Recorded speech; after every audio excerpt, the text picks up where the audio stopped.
Halo semua, bagi kalian mahasiswa tingkat akhir yang sudah menyelesaikan semua mata kuliah dan tinggal menunggu penjaringan yudisium, ya, penjaringan kelulusan, maka pengumuman yudisium sudah keluar.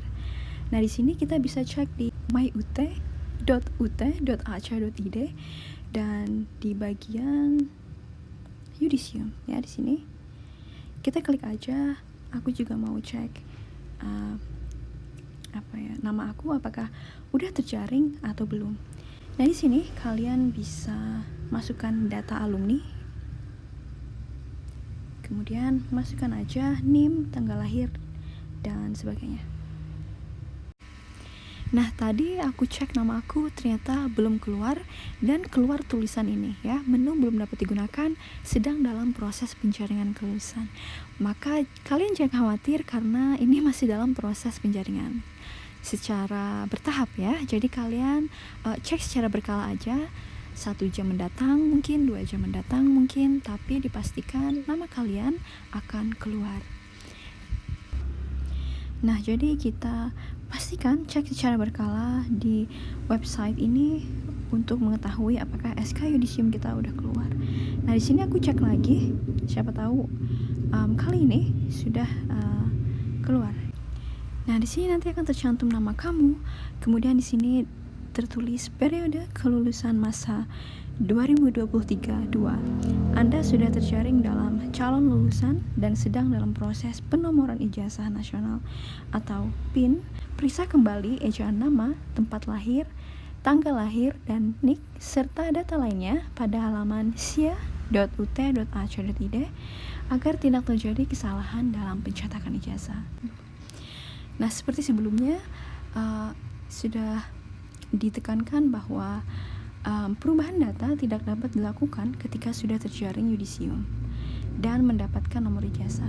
Jika terjadi kesalahan, maka akan diterbitkan ralat ijazah dengan mengajukan permohonan ralat ijazah ke UPBJJU. Jadi kalian harus memeriksa kembali, ya, ejaan nama, tempat lahir, tanggal lahir, dan NIK serta data lainnya di SIA UT untuk kemudian tidak akan terjadi kesalahan di ijazah kalian.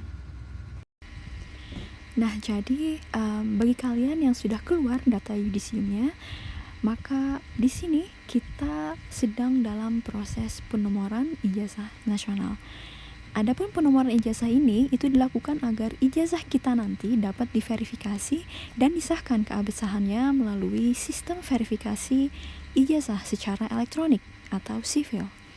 Nah, nanti UT jadi nanti akan menyampaikan permintaan PIN kita kepada Kemdikbud atau Kementerian Pendidikan Kebudayaan bagi para calon lulusan yang dinilai telah memenuhi persyaratan akademik dan administrasi akademik. Jadi tanpa PIN ini, ya, tanpa penomoran ijazah nasional ini, calon lulusan tidak dapat diyudisium dan tidak dapat diterbitkan ijazahnya. Nah, dan perlu aku kasih tahu juga kalau penomoran ini dilakukan secara bertahap, jadi harus sabar menunggu.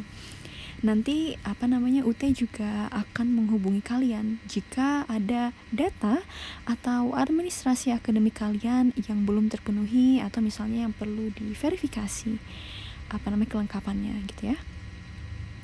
Nah, bagi kalian yang belum terjaring di tahap ini, ya, ini kan masih tahap 1, ya, maka kalian jangan panik atau jangan khawatir karena yudisium ini akan ada 3 tahap gitu kalau nggak salah, tahap 2 dan tahap 3. Nanti kalau misalkan kalian belum terjaring pada tahap ini, maka tunggu 1 bulan berikutnya, maka kemungkinan nama kalian akan ada di tahap berikutnya. Nah, kemudian juga informasi lulusan bisa kalian lihat untuk lebih lengkapnya, bisa kalian lihat di aksi.ut.ac.id, ya. Nah, nanti, ya, jika kita udah memperoleh PIN ini atau penomoran ijazah nasional ini, maka hasil yudisium kita akan diproses dan akan ditetapkan sebagai lulusan UT. Jika kalian ingin membutuhkan SKL atau surat keterangan lulus, kalian juga bisa mendapatkannya karena SKL ini akan terbit sebelum ijazah terbit gitu. Jadi kalian bisa mendapatkannya di aksi.ut.ac.id ini. Nah, segini dulu aja. Nanti pasti akan aku update lagi untuk tahapan-tahapan apa aja yang harus kita lakukan bagi calon lulusan UT. Bagi kalian yang masih ada pertanyaan, silahkan komen aja. Dan bagi kalian yang udah nonton, terima kasih.